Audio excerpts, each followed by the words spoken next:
10 فوتبالیستی که بیشترین جایزه بهترین بازیکن زمین رو در تاریخ فوتبال بردن. شماره 10 آرتورو ویدال 53 جایزه. این جنگجوی شیلیایی چه با یوونتوس، چه بایرن و چه بارسا همیشه با تمام وجودش تو زمین بازی میکرد. شماره 9 آنتوان گریزمان 58 بار شاهزاده کوچولوی فوتبال فرانسه به خاطر هوش فوتبالی، فداکاری و تواناییش برای رقم زدن تفاوت‌ها تو لحظات حساس میدرخشه. شماره 8 گرت بیل 62 بار بازیکن لحظات جادویی، از اون گل‌های افسانه‌ایش با رئال مادرید گرفته تا فرارهای نفسگیره. شماره 7 لوئیس سوارز 65 بار غریزه قاتل، آتش سیری ناپذیریش برای بردن، زرنگیش و مهمتر از همه صدها گلی که به ثمر رسوند تاریخ ساز شد.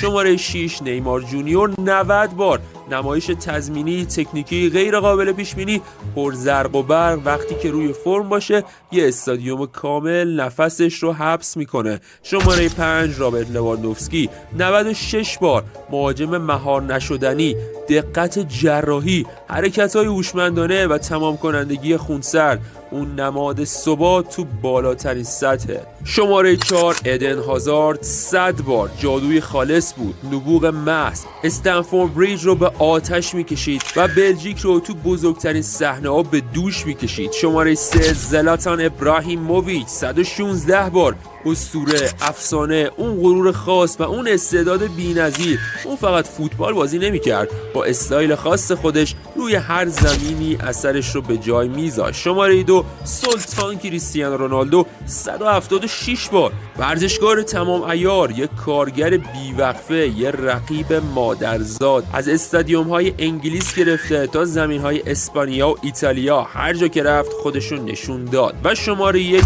با 395 جایزه و اینجا پادشاه بی چون و چرای ماست. هیچ بازیکنی تو تاریخ فوتبال چنین تأثیر فوق‌العاده جادویی و تعیین کننده دائمی نداشته.